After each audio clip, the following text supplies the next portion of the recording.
Inside Outside Innovation is the podcast that brings you the best and the brightest in the world of startups and innovation.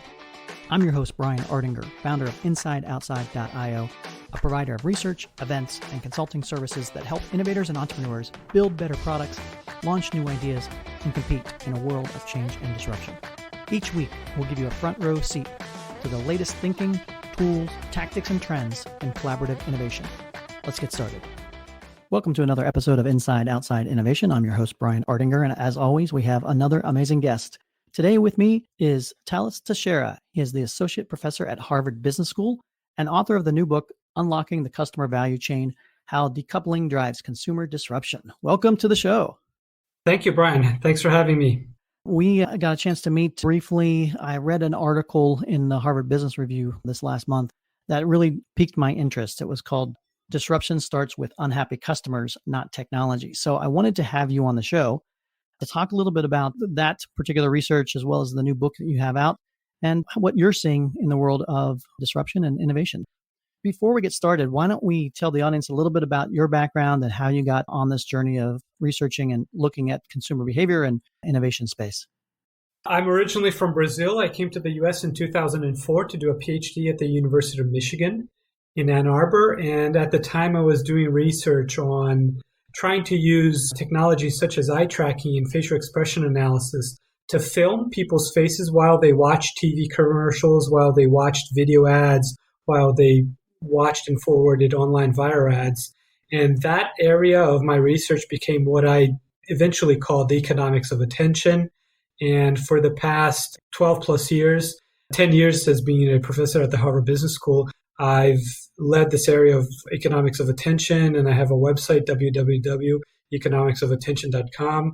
And I try to help big companies and small companies to understand the value of customer attention, where to get it, how to measure it, how to evaluate the cost of it, and how to buy attention more effectively.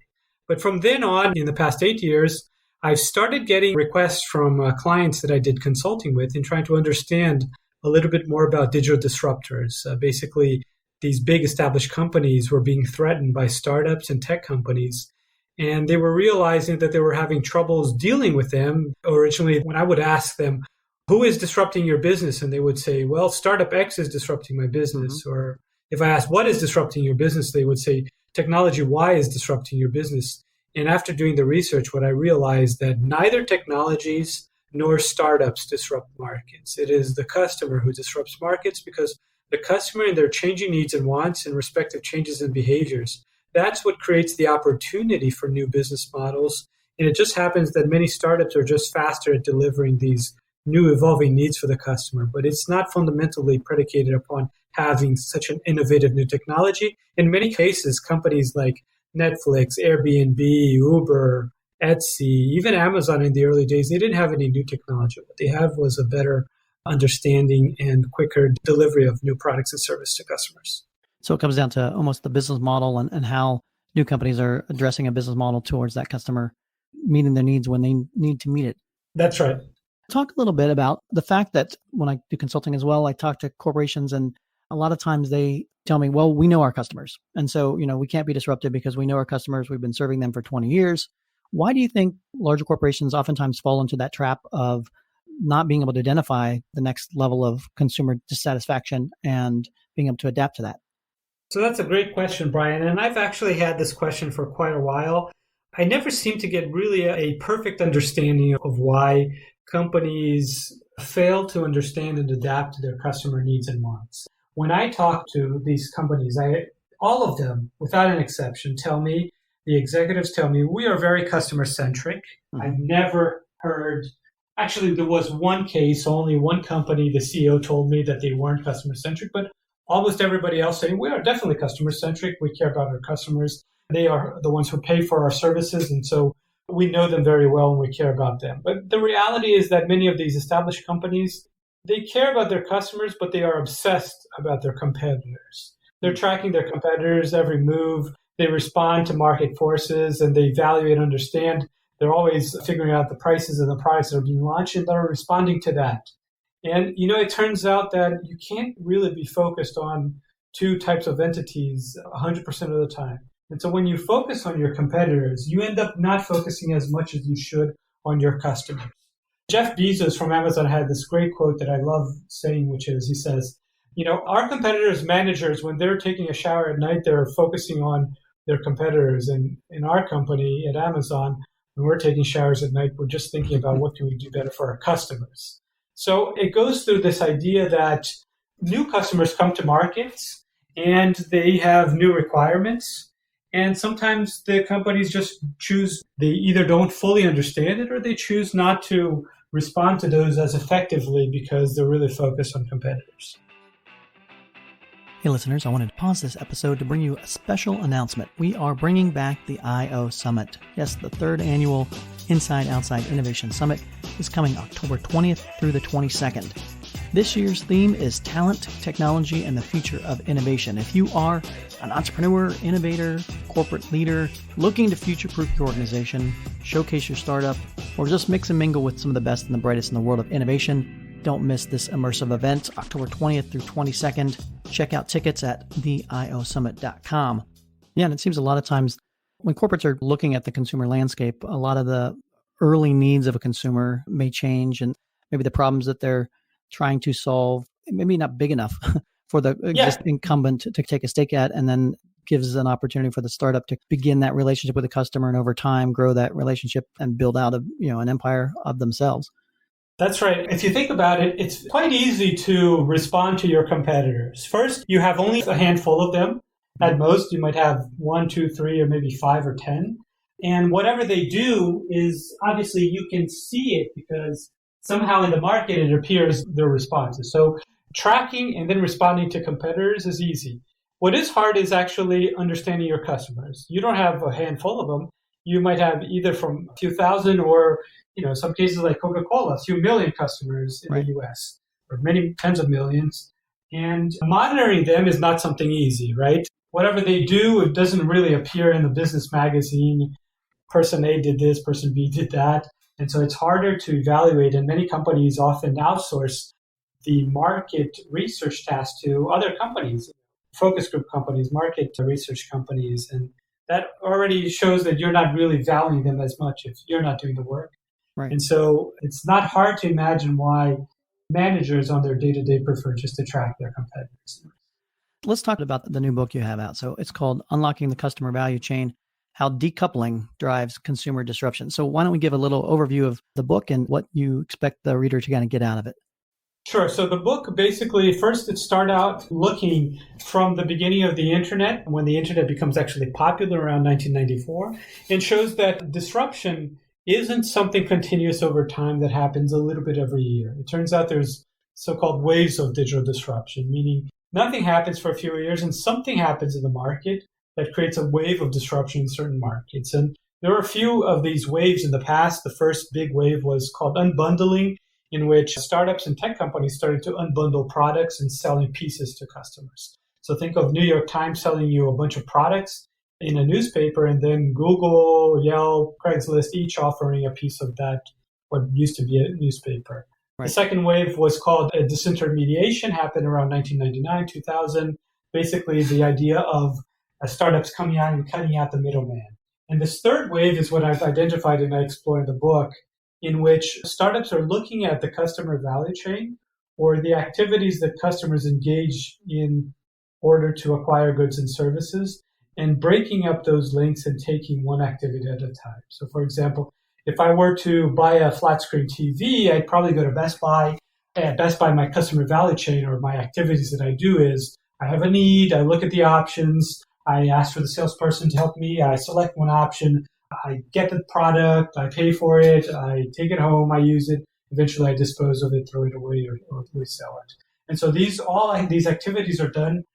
Best Buy does them on my behalf, right? I can fulfill them with Best Buy.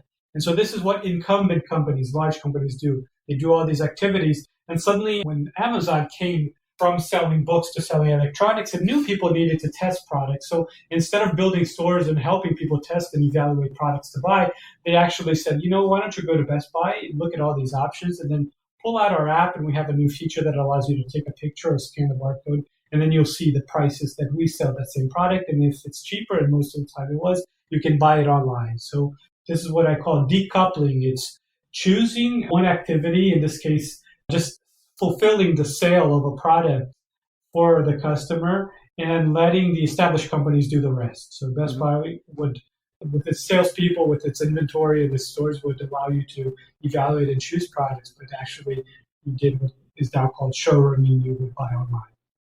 It's one thing for a corporate to say, we kind of get this, we understand what's going on, both disintermediation and now different folks are trying to take different parts of the value chain that we've originally delivered to our customers. It's one thing to understand that theoretically, and that what are some of the case studies or the examples of companies that have been able to do something about that? Or have you seen an ability to actually stop this process? The usual response goes as following. So you are Best Buy or Sephora if you sell cosmetics, and then people come to your store and they decouple the activity by trying to figure out what they want to buy in your stores, and then they buy online. So what do? Because decoupling is this breaking of the links, when you think conceptually about somebody coming in, breaking something of yours, your instinctive response is first to forbid them, not let them break it, and glue back what somebody has broken. And that in the book I call recoupling, and that's by and large the standard response of established companies. They try basically to tell their clients, you can't do this with us anymore. And so even Best Buy managers, at one point, they even thought about the ludicrous idea of installing signal jamming devices in their stores, just like those that are used in prisons, to not allow people to use cell phones in the store. As a shopper, you wouldn't be able to practice showroom, and you couldn't choose in the store and then buy it online on Amazon. But, obviously they realized this was going against the customer's needs and wants. This is like attacking your customer, not attacking the problem, so to speak. But that's what happened. Telecom operators, financial services, banks, they all tried to recouple by either creating contracts or using technology or using other means to not allow customers to decouple. It didn't work. It doesn't work. It's basically, the dam is about to burst and you're trying to patch it up. Why is the dam bursting? Because consumers are changing their behavior. Consumers want to showroom. And so after a while, once you really understand that if you can't fight your customers on a new evolving behavior, you have to accept and change your business model to respond to that. And Best Buy, eventually, the CEO, Hubert Joly, did it very well when he started realizing that basically the reason people were showrooming is because the prices are cheaper online than they are offline. So first, he price matched. He created a policy to price match. If you show online price, we will, match that price.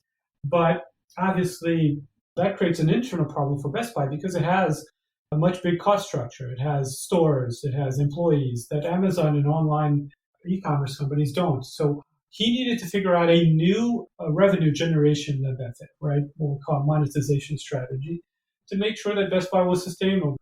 And what he understood is that when people go to showroom, obviously shoppers are getting a lot of value from this activity, but also manufacturers or the suppliers of Best Buy were getting value from it. So if you're Samsung and you sell through Best Buy and consumer showrooms go to your store but buys online on Amazon, whether you sold that TV as Best Buy or Amazon sold it, regardless, Samsung was benefiting out of it. So this benefit needed to be charged. And so Best Buy, what it essentially decided to do is to charge for the shelf space of all of those TVs and electronics that were placed in its stores. It decided to charge the manufacturer for it, whether it sold the product or not, because it realized that it was creating value for manufacturers.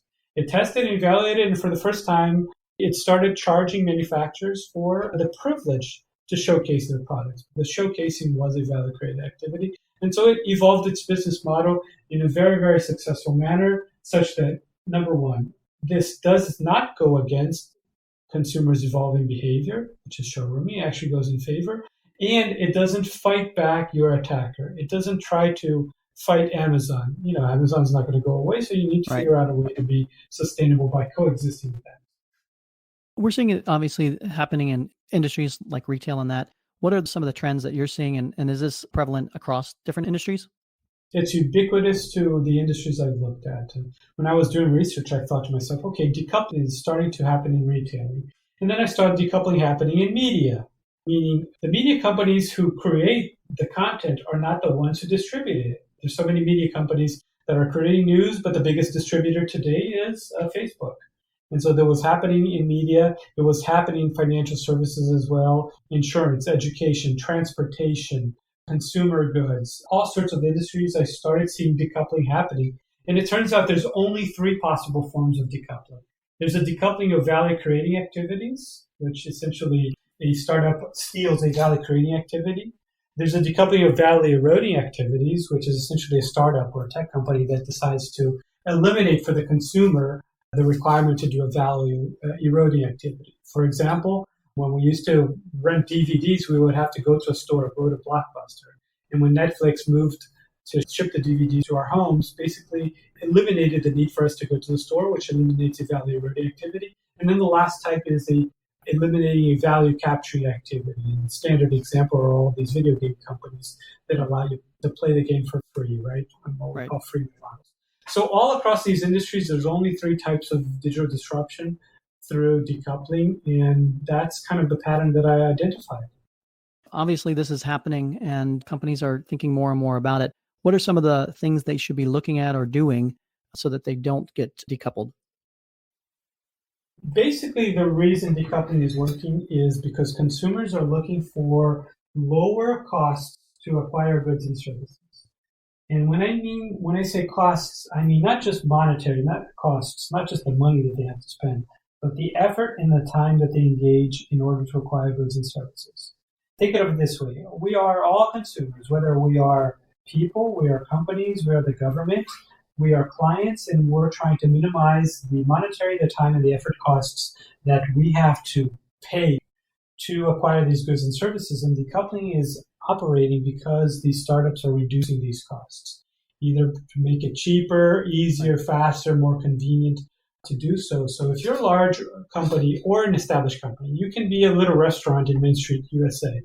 You need to really think about what are the costs for your customers to engage with your business and compare those with other, competitors, startups, tech companies. And if you're losing customers to them, the digital disruption, it's because they're using either technology or business model innovations in order to minimize those costs. And that's why you're losing customers, because of the costs. The business model, the technology is just an enabler of this. And so focus on measuring these costs. And my book has a method to measure these three costs, and then comparing them to all of your competitors and figuring out how you can minimize these costs for your customers. Basically, there's only three ways for you to improve your relationship with new customers, current customers, or prospects. You either create more value for them, you reduce value eroding activities for them, or you reduce value charging activities. These are only the three ways that, no matter what company is selling what product or service, that's the three approaches. And I think the main thing to remember is it all starts with the customer. At that point, you've got to have a relationship with the customer to know what they need and what they want and be able to deliver that to them. So, Thales, thank you very much for being on Inside Outside Innovation. I look forward to digging into the book. I encourage everybody to pick a copy up. It's called Unlocking the Customer Value Chain. If people want to find out more about the book or about yourself, what's the best way to do that? Look up my website, www.decoupling.co. That's decoupling.co. And there's a lot of new research, articles, my book, talks, and so on and so forth. Excellent. Well, thank you very much again for being on Inside Outside Innovation. My pleasure, Brian. Thanks for having me. That's it for another episode of Inside Outside Innovation. If you want to learn more about our team, our content, our services, check out insideoutside.io or follow us on Twitter at the IO Podcast or at Ardinger. Until next time, go out and innovate.